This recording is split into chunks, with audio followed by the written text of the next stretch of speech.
To configure the drives, we have this Copley CME2 software. You can see that we have our control loop here. Right now we're basically running an open loop velocity. We don't have any feedback other than the CEMF. We have it configured for PWM command at 100% duty cycle. We're looking at 500 RPM. In our velocity loop, these gains we determined experimentally. We've limited to 800 RPM there. We have acceleration limits and deceleration limits of 5,000 revolutions per second squared, and velocity proportional gain at 7,000, velocity integral gains at 7,000. In our current loop,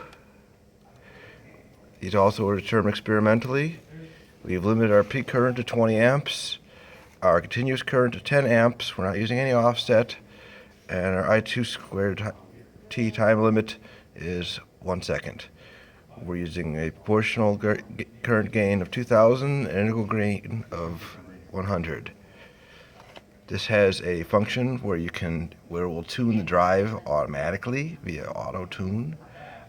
We found this not to work too well for our application. We had to tweak the numbers quite a bit more, but we'll go ahead and show you how it works.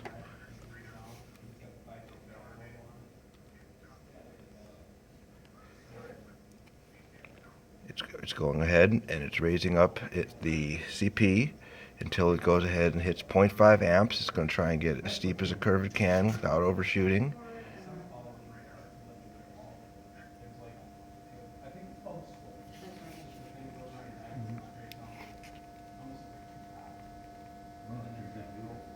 Up to 0.4.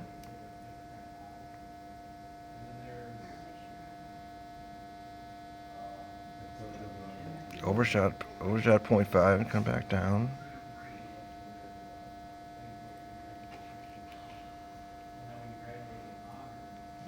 Now it's going to adjust the integral gain. Try and smooth that out here. Each year. So 6 the first year, 12 the next year, 18 the third year.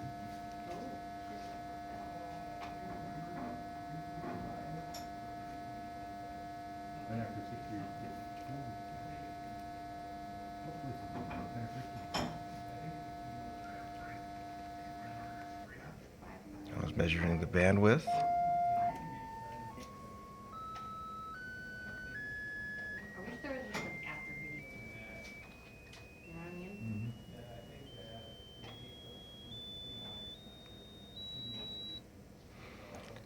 Go ahead and see these are the values that I determined. It said for high for a CP of 1492 and a CI of 267, and those are different than the numbers we actually ended up with. This is where we ended up with 2,100. Seemed to work better for us. And you're also able to go ahead and control the motor directly. You can enable it, we could jog it. Negative or positive. This is connected via a serial RS-232 connection. Next thing we have here is our Raspberry Pi. This is the microcontroller that we were originally going to use, but we discovered some problems with it as far as Wi-Fi and programming. It's a little bit harder programming to understand than what we're used to in the sense of like basic stamp and PLCs and stuff like that. But the pins have something called GPIO, which is general purpose input output. So in Python you assign the pin whether it's an input or an output, and then from there you can give it a PWM, which is pulse width modulation, which gives it the speed that you want it to go. Right now with the robot we don't have any control over the speed other than what we put into the drives. So that was one thing that we were kind of hoping to be able to do with the microcontroller, but obviously we couldn't really use it with the basic stamp microcontroller. This can connect either Ethernet or Wi-Fi, but when I was trying to use the Wi-Fi, it just stopped showing up on the Wi-Fi on the operating system of the Raspberry Pi. It also has 2 USB ports, an audio jack, and a video jack, and then an HDMI.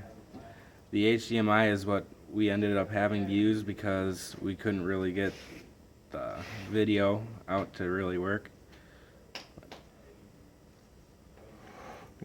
Show you a little bit inside the robot here. Open her up. It's got a polycarbonate hinge cover. Inside here, this is our basic stamp Board of Education microcontroller. You can see we've got the ribbon cables here coming from the drives. This is our buck boost converter, just taking the 12 volts off a bus and converting it down to 9 volts for use with the microcontroller. We've got the wires coming in here from our pendant. This module here is our remote control via RF, somewhat limited in range. And on the side here, we have our Allen Bradley diffuse sensors, which have about, I'd say they pick up at about 6 inches of distance. This is the basic stamp program we wrote to run the robot. It's got 2 different portions. The first portion is for the remote control. It basically just if-thens and in a do loop. We're looking at for highs at the various input pins, 8, 1, or say 8 equals 1, 10 equals 1, 9 equals 1, 11 equals 1. Then it will go ahead and pick a direction for the motor and output a PWM signal for the motor. This is the pin number. This is the duty cycle on a scale of 0 to 254, and this is the time in microseconds. Because it's only able to execute 1 line of code at a time, we have to go ahead and alternate between the 2 motors for just a tiny amount of time back and forth, which appears like it's moving straight forward. The second part of the program is for the pen control, and that's basically using the manual switches to move these input pins to a logic 0. And when that happens, it goes ahead and calls a subroutine for whatever thing we want it to do, whether we want it to go right hand forward, right hand reverse, left hand forward, or left hand reverse.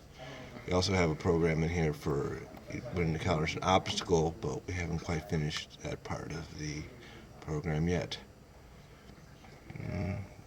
That's pretty basic.